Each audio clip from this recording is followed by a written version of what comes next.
everyone, and welcome back to another Artifact Corner. Today we will be looking at some of the brooms we have in our collections. We have a myriad of brooms, many with their own dedicated purpose.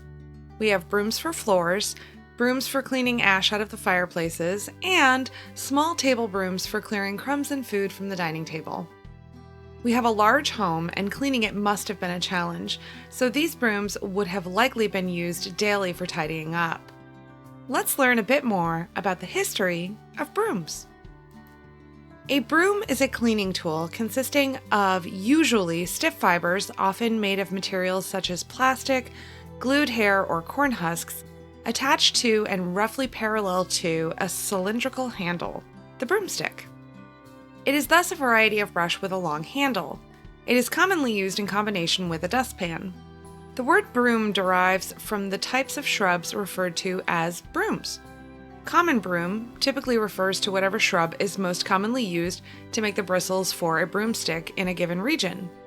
The earliest references to brooms dates back thousands of years and are mentioned for when people were sweeping out the ashes or remnants of fire from hearths.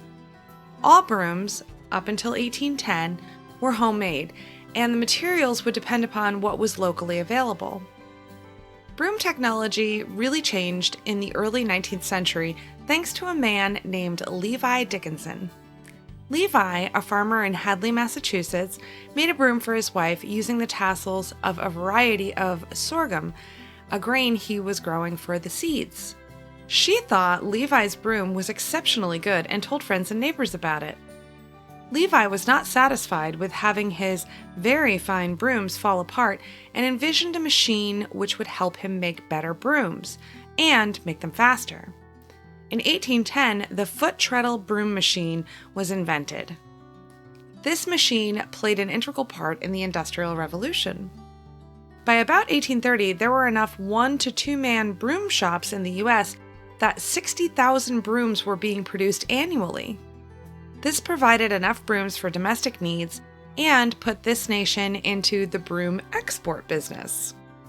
Brooms were exported to Canada, South America, and Europe, but not England, as their broom squires obtained an embargo against Yankee brooms.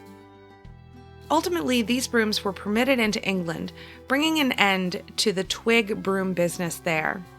Brooms retained their prominence in homes up until the vacuum cleaner became affordable and easy to use, which was around the end of the Second World War. But even though most homes have a vacuum cleaner, most homes also still have brooms. All of our brooms are in various conditions, as some have had more use than the others have.